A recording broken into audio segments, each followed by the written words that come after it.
Staples also meeting to order. And we'll have an invitation. Lord, we just thank you for this evening that we can come together and do the work of the city, Lord.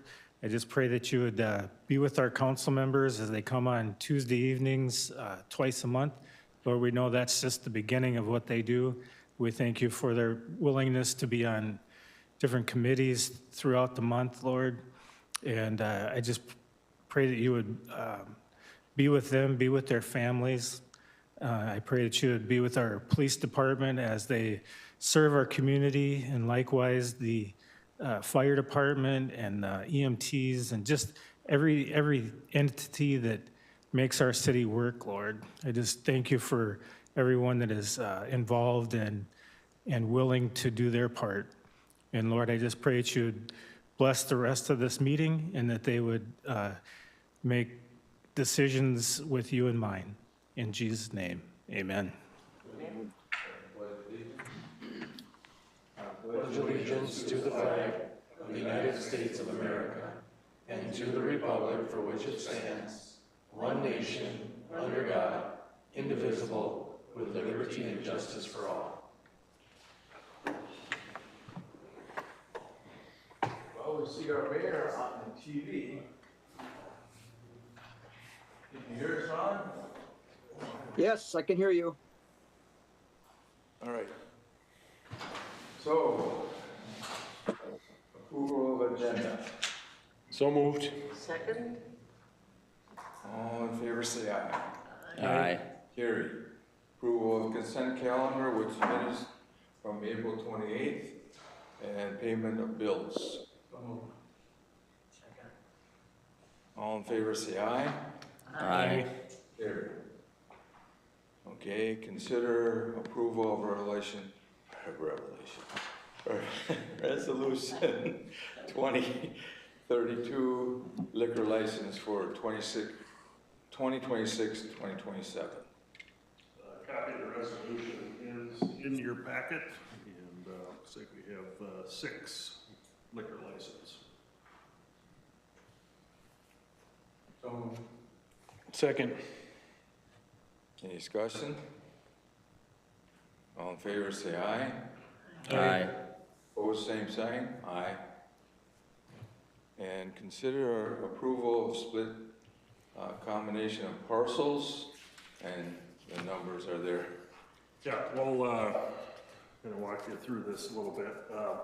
So the property is the former Hamburg Radiator Shop property that had the shop and the house next to it. And the new owner, Samantha Roman and Michael Christensen, had for probably close to a year been looking at what their options are down there. They did apply for a variance that would allow less than the 10-foot side yard setback. Board of Adjustment did approve that, basically because everything that's there now would still remain there. So what the action would be tonight would be to approve that parcel split and then combine the shop building with the vacant parcel to the north. So basically there would continue to be 2 parcels.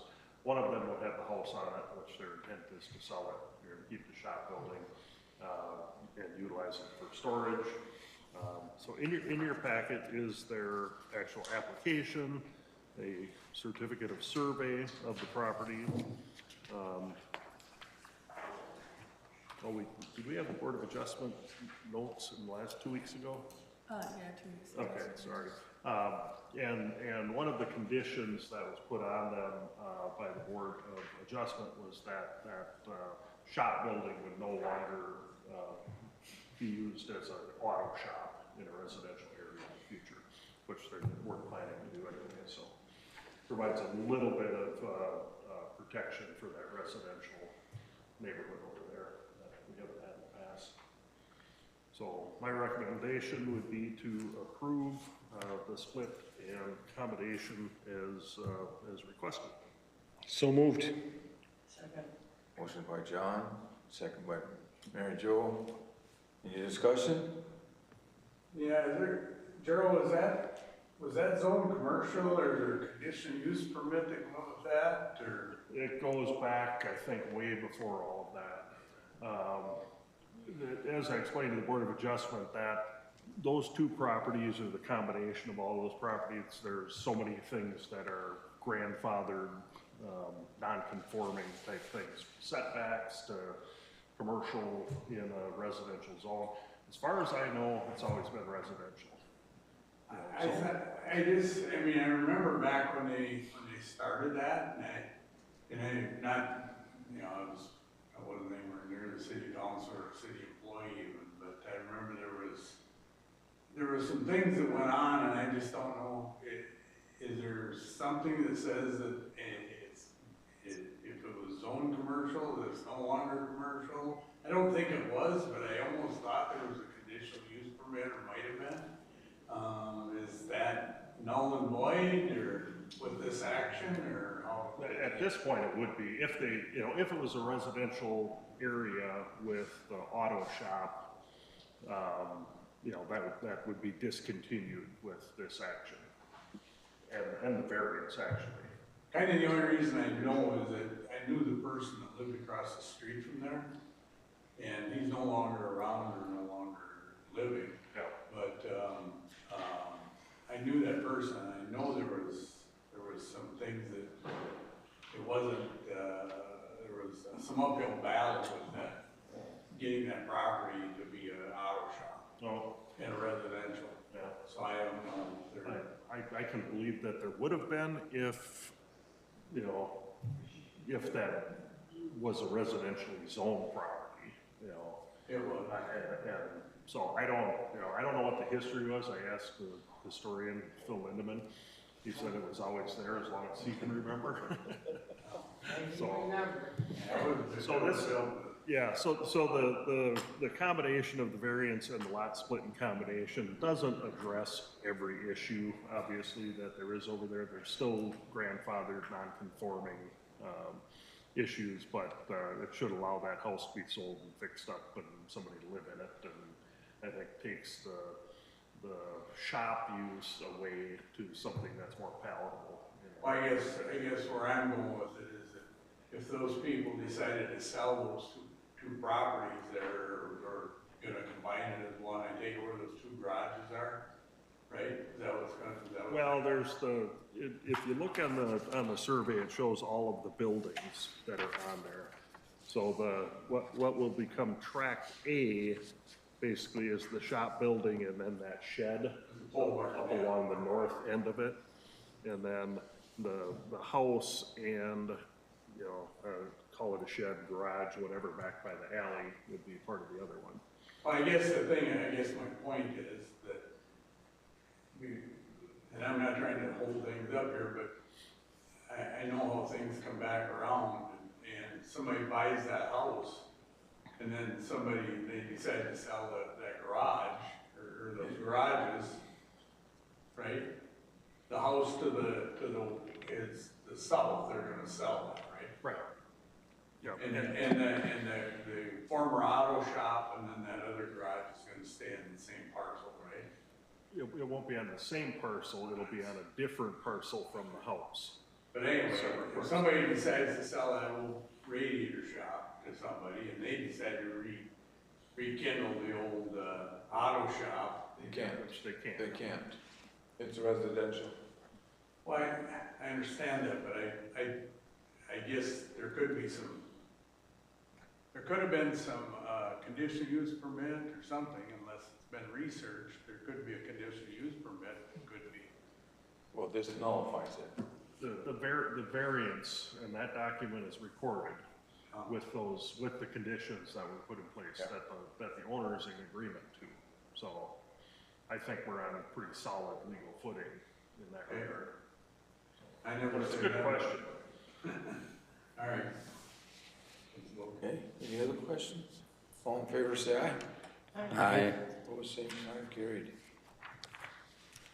Okay, consider discussion regarding the official flag display on city-owned property. So this is an item that was brought up during open forum a couple of weeks ago. I think everybody's aware that there are a number of cities around the state of Minnesota that are, I would say the majority of them are just not the majority of cities as a whole, but those that address this topic have gone back to the 1983 old Minnesota flag. Others have basically said, we're just not gonna fly a state flag. Basically stay out of the bullseye, so. I know that there's been some legislation introduced, you're probably all familiar with it, watching the news, about some sort of potential LGA penalty for flags that fly, or for cities that fly the old flag as opposed to the new flag.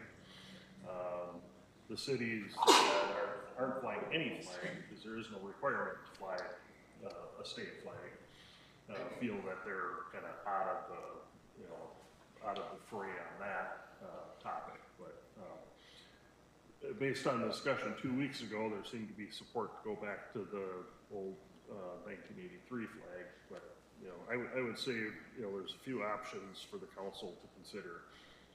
One, do nothing, continue to fly the new flag. Two, go to back to the 1983 flag, knowing that there at least is a little potential, but I don't think likely, from a legislative standpoint. Three, do the Detroit Lakes Crow Wing County option, which is don't fly a state flag, fly something else.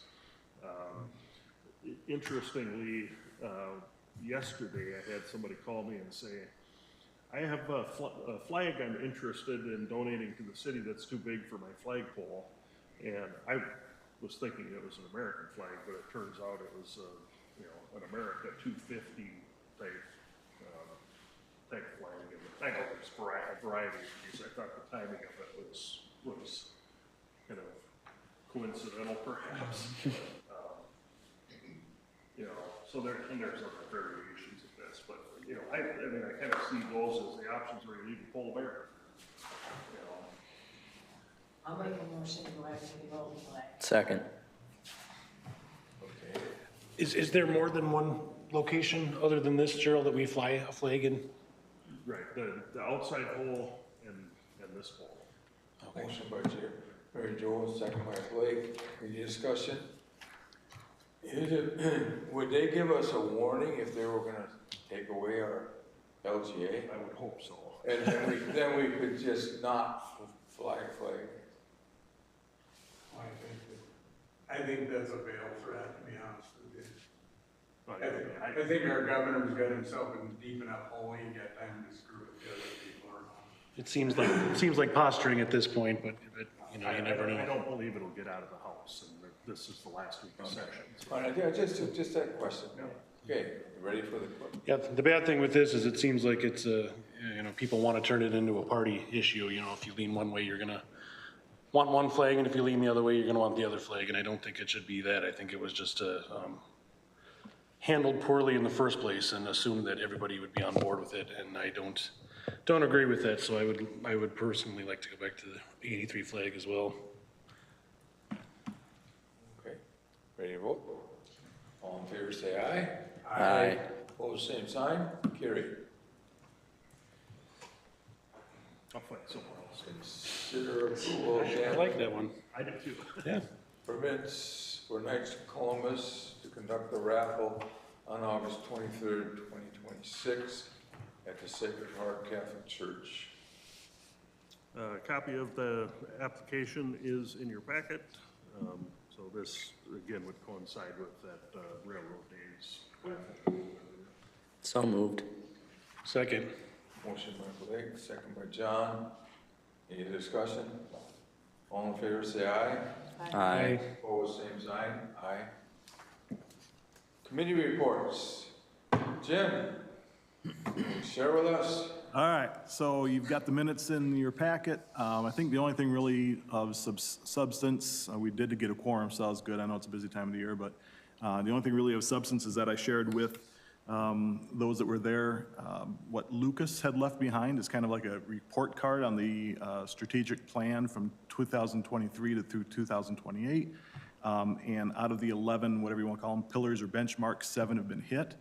And the other 4 are kind of gray in whether or not it's something that the EDA should really be focused on, or if it's something that should be falling underneath maybe a Chamber of Commerce or another area. So I will look into those other 4 and see which ones we should really be focusing on, if, you know, if any of the 4, and bring that back to the EDA next month. Any questions? Thank you, Jim. Public Works, Scott. We had our meeting last Tuesday. We have 2 items that we need council motion on.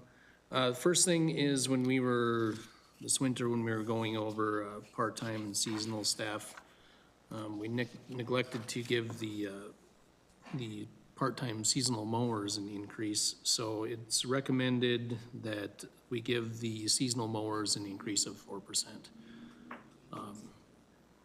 I would just like to say these guys have been with us for a few years, and I mean, they're very dependable and you know, do a really nice job, so. My recommendation and also the commission's recommendation is to give them an increase. COLA is 4% anyways right now, correct? Excuse me? COLA, is that 4% right now anyways? Well, that was what it was for our public works guys. Okay.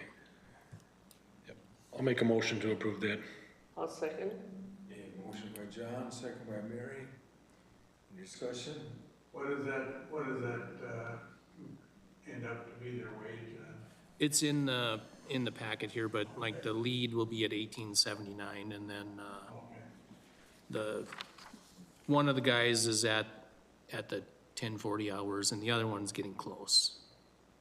So they're in the last 3 categories of the pay scale. Okay. All in favor, say aye. Aye. Opposed, same sign. Carried. Next item is that we have our overlay bids. They're also in the packet here. Ideal Construction had the low bid of $108,000. The commission recommended accepting that bid. I would recommend that as well. So moved.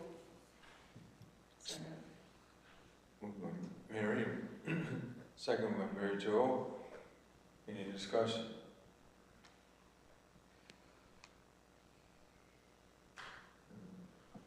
Not? Vote. All in favor, say aye. Aye. Opposed, same sign. Carried. Okay, and just have a couple quick updates. The 4th Street project is going smoothly so far. Next week, I believe they'll start digging up by the Catholic Church, the 300 block, the 300 block, and then we'll start on the water mains next week. We've talked a couple times about this PFAS sampling that we're doing. We got the first round done. We haven't got the results back. But then we did get a message from the MPCA that said they lost their funding for some reason, and it is stopped. So they may resume it in July, but we will at least get one round done, and hopefully that will have some results for us. And then last thing is I would like to recognize the guys in the light department. Once again, they were recognized by the American Public Power Association for what they call excellence and reliability. That's basically, that is based on excellent outage response times. I think our average was 3.5 minutes, which is outstanding, especially when you compare it to a national average. So kudos to them.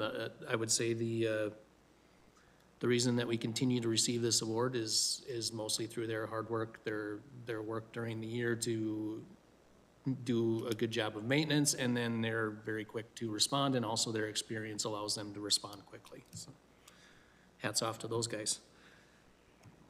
That's all I have for you, unless you have questions. Any questions? Scott, did we ever consider, I think I drove around one time, I think there was like 6 blocks of, 6 alleys in our town that aren't tarred. And would it make any sense to do that? I mean, here's the deal, you know, they're out there with a landscape rake going up and down and things 2 times a year, you know, that takes probably a day to do that. And, you know, by the time you pay that guy and run the landscape rake and the skid loader and all the other stuff, it just, would it make sense to just tar those alleys? I don't know how it happens, but I imagine you probably assess all the property owners. Yeah, I think Gerald can correct me if I'm wrong, but I believe that it's usually initiated by property owners.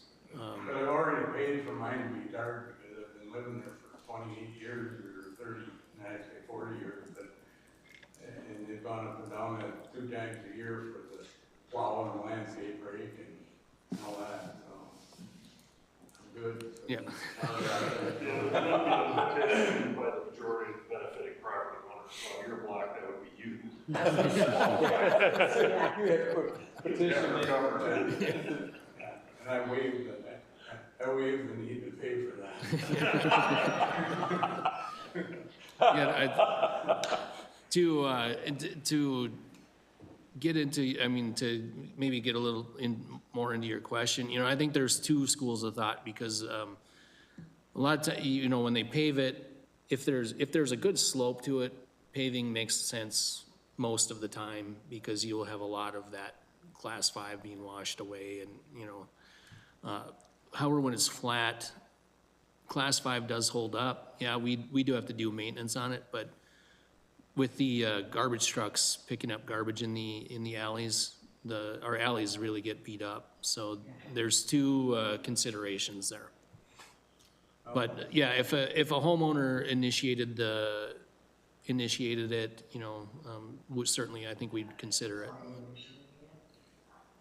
Well, there's only 6 of them. If they were cheap, maybe we could do it, but not. There's a lot of flat ones that are tarred, Yeah, there are, yep. like most of them. Yeah, and those are the ones that, you know, when you see that you might have to do an overlay on those, you know, sometimes I wonder myself, if we'd be better off peeling off the tar and letting them go back to gravel, but, you know, again, if they've already been paid for by the property owners, then we'll leave them. Coincidentally, they're all on the south side. Oh, There are none, I don't believe that are tarred. now, I can say in the last, you know, the 6 years that I've been here, nobody has requested that we tar one, so none have been tarred in my time. Some have been overlaid, though. And some are undeveloped. We've got quite a few alley right-of-ways in town that have never been developed with alleys. Yeah, behind Goods, that one. That would make no sense to tar that. There's quite a few. Pioneer Church is not I developed. think we've got one on the south side over by Longsbury Road that we're gonna put in this year at the request of property owners to gravel. Okay, open forum. What's it? Cheers to that. Oh, yeah. Thank you, Scott. Open forum, everybody? I have a question for you, Scott. I seen yesterday there's street sweeper was going and it was kind of chugging and jumping and Yep. skipping. Is there an issue or is it just trying to learn how to run and No, it was, broom was worn out, so they ordered new brooms, the bottom broom. That's what On the new caused it. one? The new one's already wore out? The broom is, those get changed out often. Oh, they do? Yeah, that's regular, yep.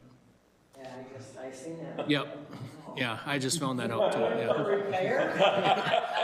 We get a little bit again. Yeah, Thank you. yep. Anyone else? Okay, city administrator report. I am going to share my screen. So that put this up on.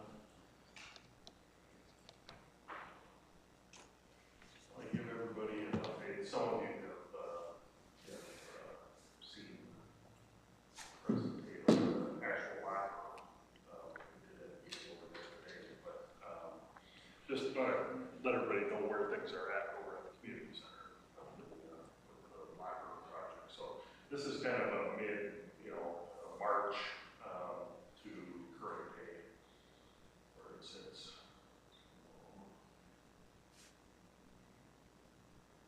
That is the tunnel that they constructed actually in the gymnasium once all the walls got blocked up.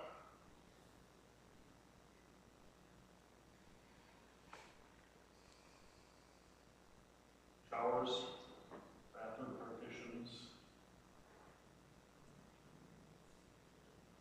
Both the men's and women's have a large ADA restroom where you could use it for a family changing room type thing, but it has toilet, sink, shower.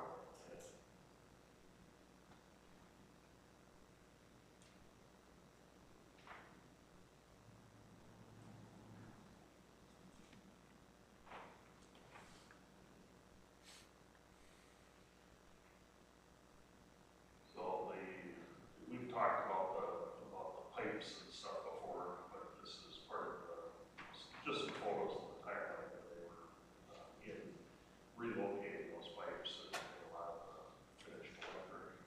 I'm gonna start checking through this, but relocated all those back against the wall instead of 7 foot high right over the top of the stand for the lockers.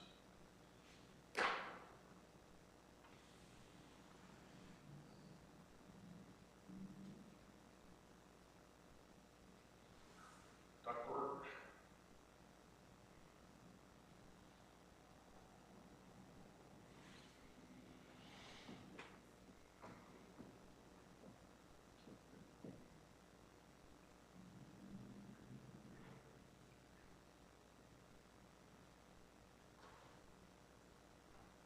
That's pretty exciting.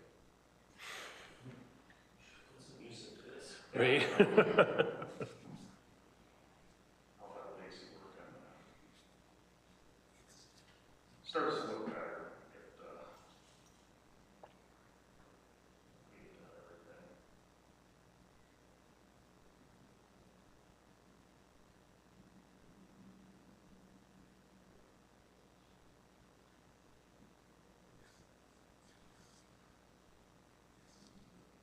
April. There was a plywood cover constructed over that entryway to the pool area as well, so that came off at the doors.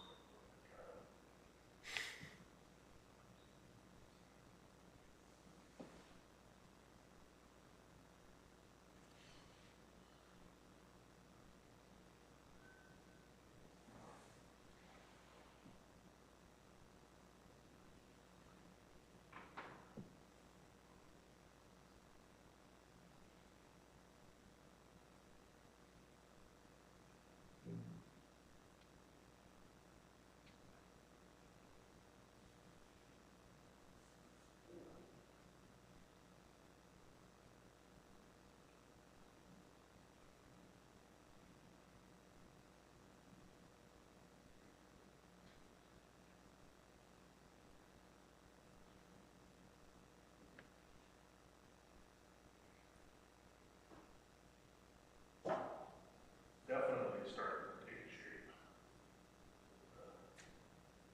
All the partitions for the showers and the toilets.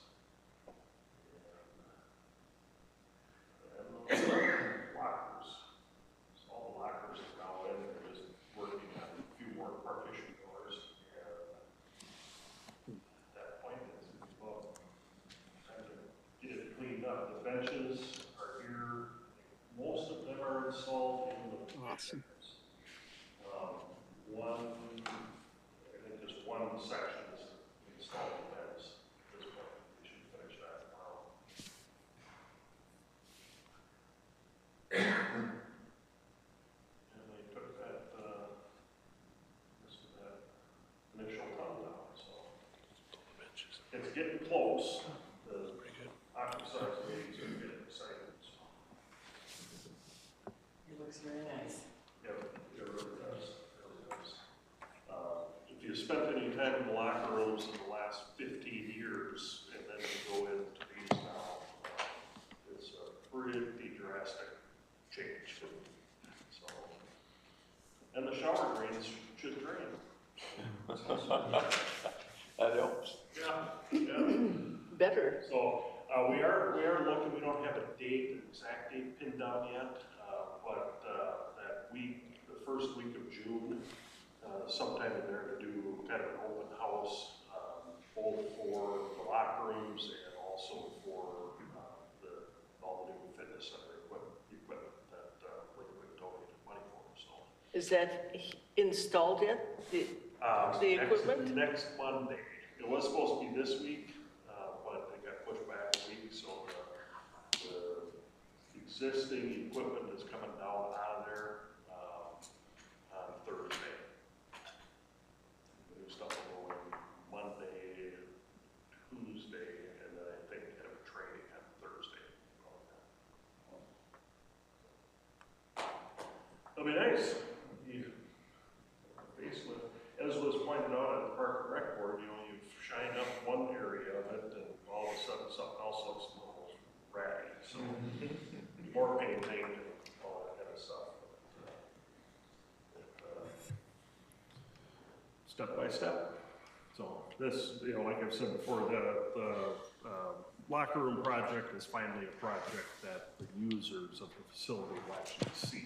You know, the boilers and the roof and all that kind of stuff. Nobody sees that. Everybody expects heat to, the pool to be warm and the roof not to be leaking. So it will be nice to finally get that. Just a couple other update items. Last week on Tuesday, on May 5th, we had a recognition event over at the community center for not only for Lacey, who received the Red Cross Life Saving Award, but also Honix, Mike Getty, Tammy Jers, Chief Larson, Officer Penner, also got some recognition certificates, as well as the two EMTs that responded when Dave Blake Strong had his heart attack while playing pickleball over there. So Red Cross rep came and presented that award. Appreciate them doing that. It was a well-attended event, so just appreciate everybody that stepped up for that day. So. Down to just a couple of punch list items left on the storm shelter, and then that will be done. We'll get all the supplies in there and the porta potties and close out that grant. MDE grant for, this again is for the ramp, the ADA ramp stairway on the east side of the community center.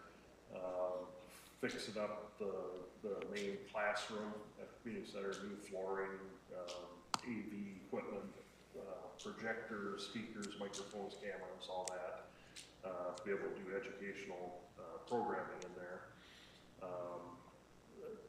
5 laptops, you know, that would be available to the public when they come in, and you know, some tables and chairs and other miscellaneous type stuff. So I sent the detailed revised budget narrative to MDE for their approval. They have approved it, and now they're sending it off to the Treasury Department for their approval. So we'll have everything in writing.